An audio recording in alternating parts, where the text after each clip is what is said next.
दर्शकों ब्रेक तो बाद तुहाडा स्वागत है जी। डॉक्टर साहब साडे कोल फेसबुक मैसेज आया है वीर हरमेल सिंह दोसांझ दा न्यूयॉर्क तो ये लिखते हैं मनजीत सिंह जीके दे खालिस्तान प्रति बयान दा सीधा जिहा जवाब भाई हरमेल सिंह दोसांझ जमीर दा मर जाना यकीनन मौत है। इस बगैरत जीके ने झग्गा चुक के अपना ही ढिड नंगा कर लिया। अखे काली दल खालिस्तान दे विरुद्ध है। ओए मूर्खा ये कोई नवीं गल है।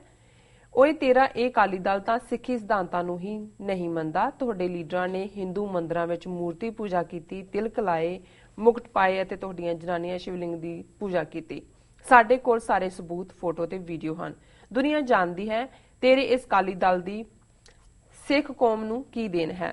ਤੇਰੇ ਵਰਗੇ ਅਕਲ ਤੋਂ ਵਾਂਝਿਆਂ ਬਲਦੇਵ ਸਿੰਘ ਅਤੇ ਮਾਸਟਰ ਤਾਰਾ ਸਿੰਘ ਨੇ ਆਪਣੀਆਂ ਜਾਇਦਾਦਾਂ ਪੰਜਾਬ ਤੋਂ ਬਾਹਰ ਹੋਣ ਕਰਕੇ ਸਾਰੀ ਸਿੱਖ ਕੌਮ ਨੂੰ 1947 ਵਿੱਚ ਹਿੰਦੁਸਤਾਨ ਦੇ ਹਿੰਦੂ ਦੀ ਗੁਲਾਮ ਬਣਾ ਕੇ ਰੱਖ ਦਿੱਤਾ। ਕੀ ਤੇਰੇ ਇਸ ਅਕਾਲੀ ਦਲ ਦੇ ਪ੍ਰਧਾਨ ਅਖੌਤੀ ਸ਼੍ਰੋਮਣੀ ਕਮੇਟੀ ਦੇ ਪ੍ਰਧਾਨ ਨੇ ਅਤੇ ਹੋਰ ਗੱਦਾਰ ਲੀਡਰਾਂ ਨੇ 1984 ਵਿੱਚ ਹਿੰਦੁਸਤਾਨ ਦੀ ਪ੍ਰਧਾਨ ਮੰਤਰੀ ਨੂੰ ਚਿੱਠੀਆਂ ਨਹੀਂ ਲਿਖੀਆਂ, ਮੀਟਿੰਗਾਂ ਨਹੀਂ ਕੀਤੀਆਂ? ਸਾਰੇ ਸਬੂਤ ਸਰਕਾਰੀ ਵਾਈਟ ਪੇਪਰ ਵਿੱਚੋਂ ਮਿਲਦੇ ਹਨ ਅਤੇ ਸਾਡੇ ਕੋਲ ਉਹਨਾਂ ਚਿੱਠੀਆਂ ਦੀਆਂ ਕਾਪੀਆਂ ਹਨ। ਤੁਸੀਂ ਲੋਕ ਅਤੇ ਇਹ ਤੁਹਾਡਾ ਅਕਾਲੀ ਦਲ ਪੂਰੀ ਤਰ੍ਹਾਂ ਜ਼ਿੰਮੇਵਾਰ ਹੈ ਸ਼੍ਰੀ ਦਰਬਾਰ ਸਾਹਿਬ ਉੱਤੇ ਹੋਏ ਹਮਲੇ ਲਈ। ਕਾਤਲ ਦਾ ਸਾਥ ਦੇਣ ਵਾਲਾ ਵੀ ਕਾਤਲ ਹੀ ਹੁੰਦਾ ਹੈ। ਤੁਸੀਂ ਅੱਡੀਆਂ ਚੱਕ ਸਟੇਜਾਂ ਉੱਤੇ ਬੋਲਦੇ ਨਹੀਂ ਥੱਕਦੇ ਕਿ ਖਾਲਿਸਤਾਨ ਦਾ ਸੰਘਰਸ਼ ਫੇਲ ਹੋ ਗਿਆ। ਤੁਸੀਂ ਅਤੇ ਤੁਹਾਡਾ ਅਕਾਲੀ ਦਲ ਦੱਸੋ ਕਿ ਸ਼੍ਰੀ ਅਨੰਦਪੁਰ ਸਾਹਿਬ ਦੇ ਮਤੇ ਲਈ ਜਿਹੜਾ ਧਰਮ ਯੁੱਧ ਮੋਰਚਾ ਤੁਸੀਂ ਲਾਇਆ ਸੀ ਉਹ ਸਫਲ ਹੋ ਗਿਆ। ਕੌਮ ਨੇ ਜੇਲਾਂ ਭਰੀਆਂ, ਸ਼ਹੀਦੀਆਂ ਹੋਈਆਂ, ਭੈਣਾਂ ਦੀਆਂ ਇੱਜ਼ਤਾਂ ਰੁਲੀਆਂ ਤੇ ਫਿਰ ਜਦੋਂ ਸ਼੍ਰੀ ਦਰਬਾਰ ਸਾਹਿਬ ਅਤੇ 37 ਹੋਰ ਗੁਰਦੁਆਰਿਆਂ ਉੱਤੇ ਹਮਲਾ ਹੋਇਆ ਤਾਂ ਤੁਸੀਂ ਤੇ ਤੁਹਾਡਾ ਅਕਾਲੀ ਦਲ ਸਿੱਖ ਸੰਘ ਦੀਆਂ ਲਾਸ਼ਾਂ ਉੱਤੇ ਪੈਰ ਰੱਖ ਕੇ ਹੱਥ ਖੜੇ ਕਰਕੇ ਫੌਜ ਦੀਆਂ ਗੱਡੀਆਂ ਵਿੱਚ ਜਾ ਬੈਠੇ। ਸਿੱਖ ਕੌਮ ਉੱਤੇ ਹੋਏ ਅਤਿਆਚਾਰ ਲਈ ਤੁਸੀਂ ਪੂਰੀ ਤਰ੍ਹਾਂ ਜ਼ਿੰਮੇਵਾਰ ਹੋ।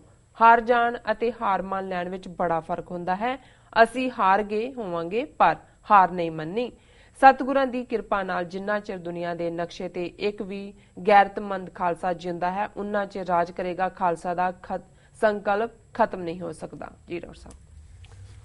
मैं समझदा भी वीर हरमेल सिंह दोसांझ जी ने बड़े वेरवे नाल जो क्या है वो बिल्कुल कंप्लीट अपने आप च ही कंप्लीट स्टेटमेंट है। ये दुआबा सिख एसोसीएशन नाल संबंधित ने और उन्होंने बिल्कुल ठीक किया है कि भाई ये तुसी क्योंकि संत पिंडां वाले भी अकालियां नूं कालीए कहंदे सी कि भाई जिहड़े एक अकाली ते अकाल नूं मनण वाले सी ये तां सब कुछ ही काला काला ही है, दिल भी और दिमाग भी इन्हां दा। उन्होंने कहा भी तुसी ये दसो भी आनंदपुर दे मते दा की बने जिहदे लई तुसी मोर्चा लाया सी।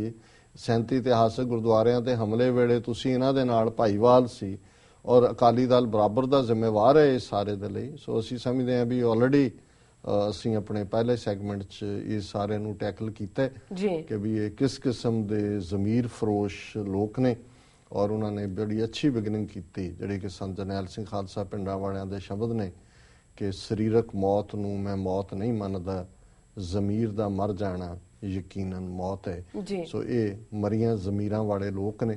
ज़मीर फरोश भी कहा जाता है। एक तो ज़मीर मरदी है जिहड़ा एक्शन नहीं करदा, जिहड़े किसी दे लई दुश्मन दे लई फिर एक्ट करदे ने वो ज़मीर फरोश ने। फरोश कहंदे वेचना, जिन्हां ने ज़मीर वेची हुई है।